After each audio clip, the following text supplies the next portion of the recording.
Hello, John Talley here with Partzilla.com. Today we're going to be replacing the chain and sprockets on our 2009 Yamaha YFZ450R. Making this a little bit difficult on myself as I'm going to put on what they call a linkless chain. There is no master link. So how do we do that? Well, going to have to get that swing arm out of the way so we can get it up and over that front drive sprocket. So if you're ready, I'll go grab a couple of tools and we'll dive into it.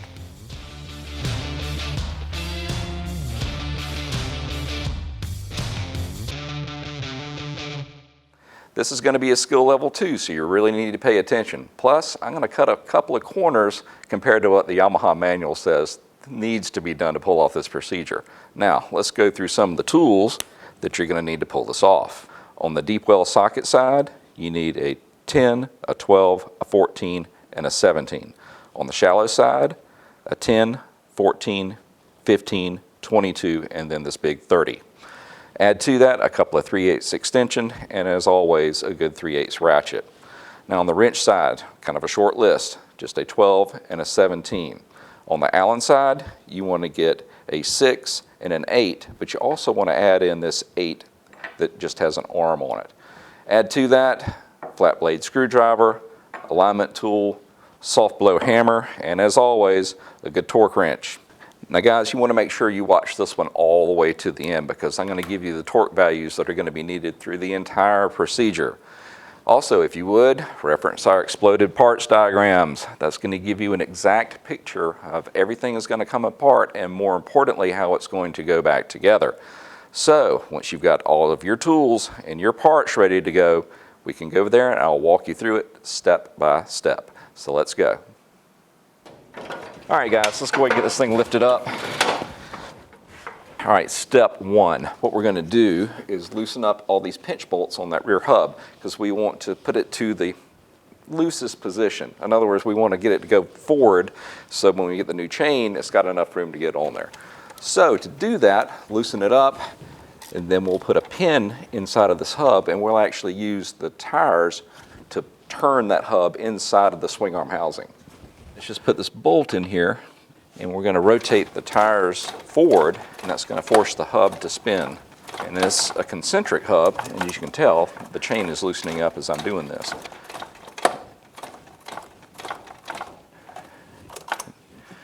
Second thing you can tell is we were right at the end of how far this chain could be adjusted. Hence why we're replacing it. And that should do it. All right, the next thing I need to do before we get much further into this is remove this cover over the front drive sprocket because I want to use the chain, even though it's loose, and the rear brakes to hold it still so I can break it loose. All right, it is a 30 millimeter. What I'm going to do is have my assistant hold the brake down over there. So that should hold it still long enough for this impact to break it loose. You ready? Gotcha. Now putting it back on, it shouldn't be that bad because it was actually having to fight its way past where it was staked on either side. So when we go back on, we should be able to put it on just with a regular torque wrench. All right guys, now that we've got everything broken loose and that hub adjusted all the way forward, what we want to do is go and get the tires out of the way, and then we're going to disconnect the linkage of this dog bone on the bottom of the shock absorber itself, 17 millimeter. And we're going to disconnect the bottom part of the shock, but I'm betting we will probably have to take the shock all the way out. We're going to try it with it in there still attached at the top, but no big deal. One more bolt and then we can drop it out. The thread is actually in this joint for the bottom part of the shock, but there is a cotter pin over on this side that we need to remove.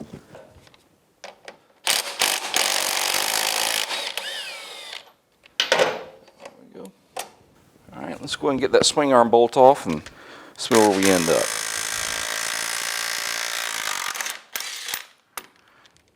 And let's grab that washer.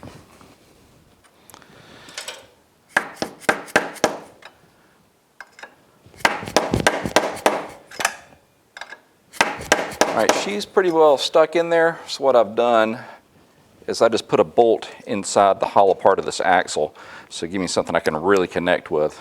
Let's see what happens. Try not to hit anything else around it, that will be bad.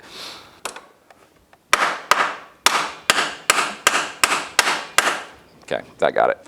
Now that it's broken loose, we can go ahead and use this little pick tool and a soft blow hammer. So I kind of want this to go all the way through to where it has something to sit on.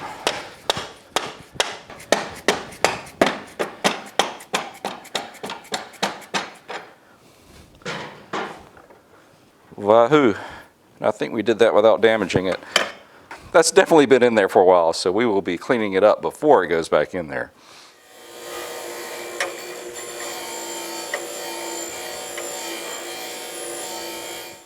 All right, guys, what we're going to do is try to drop it down and turn it just far enough without damaging our lines for the rear caliper or our parking brake, just far enough to where a chain will wiggle through there.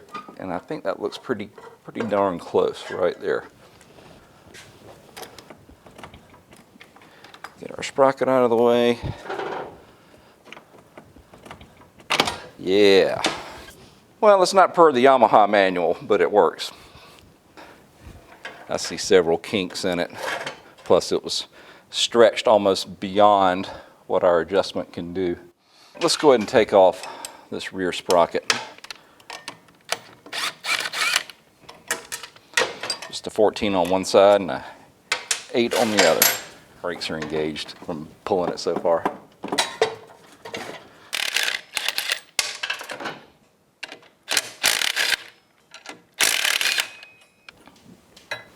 All right, taking a look at our sprockets, especially this front one, you can see how they're just getting really hollowed out, swept open, compared to, almost straight up like they should be here.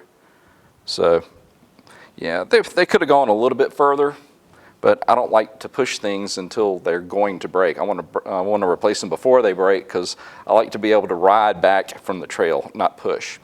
So, in my book, it was time to replace these. All right, guys, now we just need to reverse the engines. What we're going to do is slide this back over, give just enough room to wiggle that new chain in there to get the chain over the front of the swing arm over this chain guide.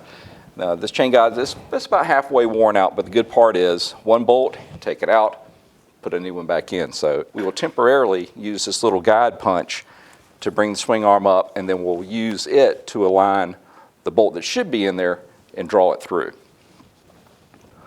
So, step one, let's go ahead and get it about where it should be. It just takes a little bit of shimmying, get her up in there.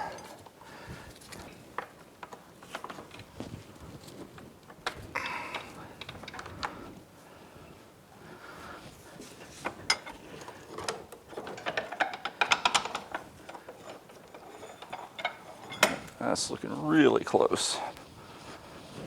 All right, we've got our swing arm pivot pin cleaned up. Now what I'm going to do is coat it down with some grease. I really like this stuff from Yamaha, what they call race grease. It stays on there. Let's start following our alignment tool back in.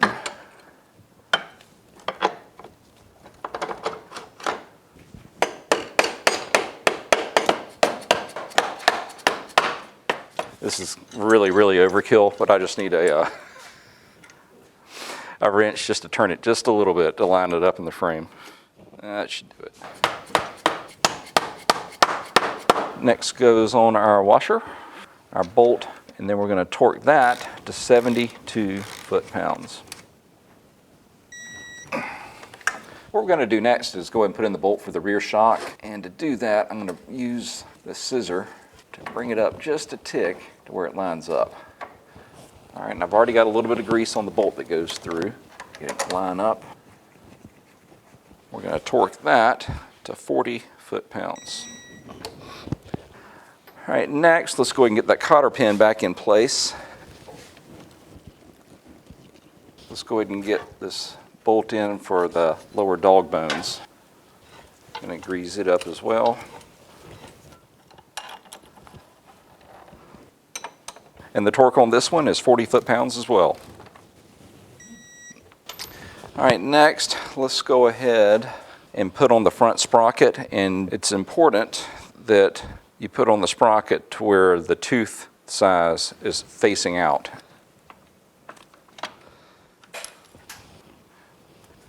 Now, let's go ahead and get our rear sprocket on.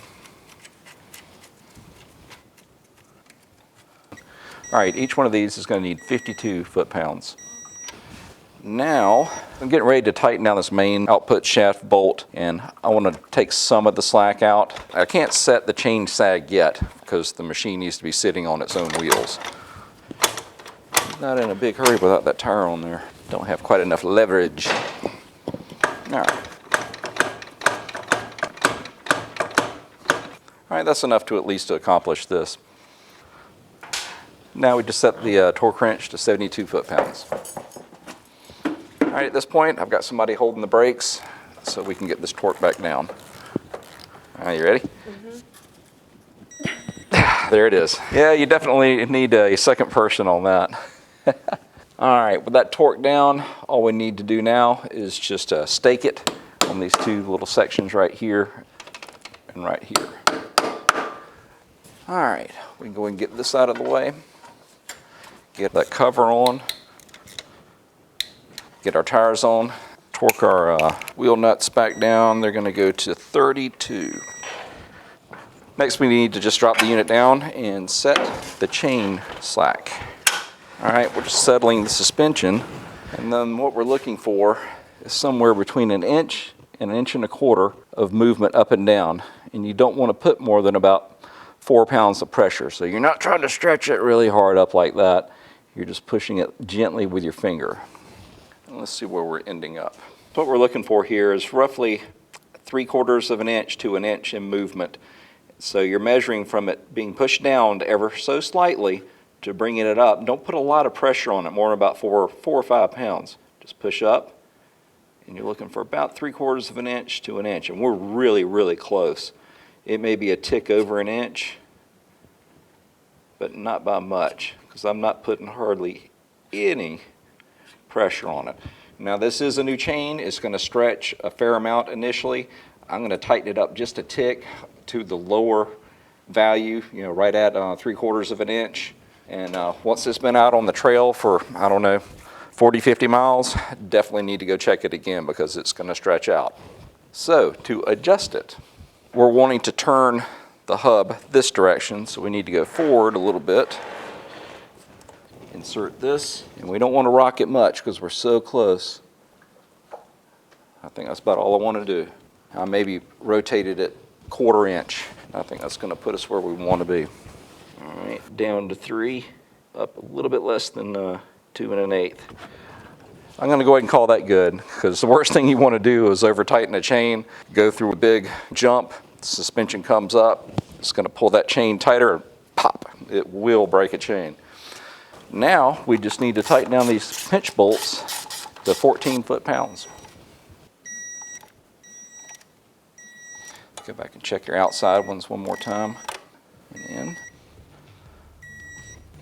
Well, all right, guys, that wraps it up. Wasn't so tough after all. Well, listen, if you need any parts for your machine, why don't you come see us at Partzilla.com and we can get you taken care of. Have any questions or comments? Leave them in the section below and I'll do my best to answer them. Till next time, we just want to say thank you for shopping here with us at Partzilla.com, and we will see you in the next video. Have a great day.